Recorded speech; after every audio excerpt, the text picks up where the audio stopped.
Pemirsa, Mabes Polri menjamin dugaan kasus korupsi di Pelindo II akan terus berjalan dan dilanjutkan penyelidikannya meskipun telah berganti Kabareskrim. Polri juga akan berkoordinasi dengan Pansus DPR RI yang juga bakal menelusuri dugaan korupsi di Pelindo.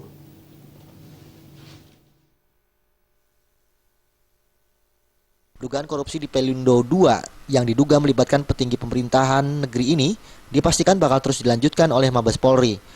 Kadif Humas Mabes Polri Irjen Pol Anton Carlian menyatakan Polri menjamin kasus korupsi di Pelindo II tersebut penyelidikannya akan dilanjutkan.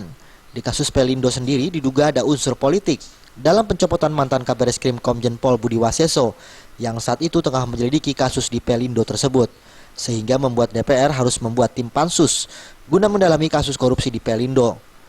Disinggung Pansus DPR RI apakah permintaan dari pihak Polri, Anton menegaskan Polri tidak akan mampu memerintahkan anggota DPR RI.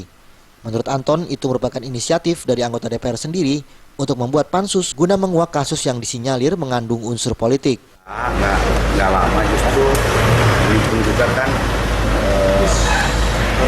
sedang dilengkapi dan sedang dikembangkan. Bahkan kan kita pun juga sekarang ada pansus juga dari DPR. Kita harus koordinasi gitu kan, sehingga nanti ada satu keselarasan di dalam penanganannya.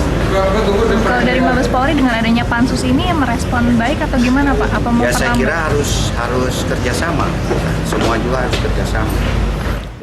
Sebelumnya, Komjen Pol Budi Waseso saat menjabat sebagai Kabareskrim Polri telah menginstruksikan jajarannya untuk menggeledah kantor Pelindo II. Dalam penggeledahan ini, Dirut Pelindo II, Ercelino geram, sehingga melaporkan penggeledahan tersebut ke Kepala Bappenas Sofyan Jalil melalui sambungan telepon. Dalam sambungan telepon, Ercelino tidak terima kantornya digeledah dan mengancam akan mengundurkan diri. Diduga kemarahan Ercelino menjadi penyebab dimutasikannya Komjen Pol Budi Waseso sebagai Kabareskrim Polri. Dari Jakarta, Hendri Fajaryadi melaporkan.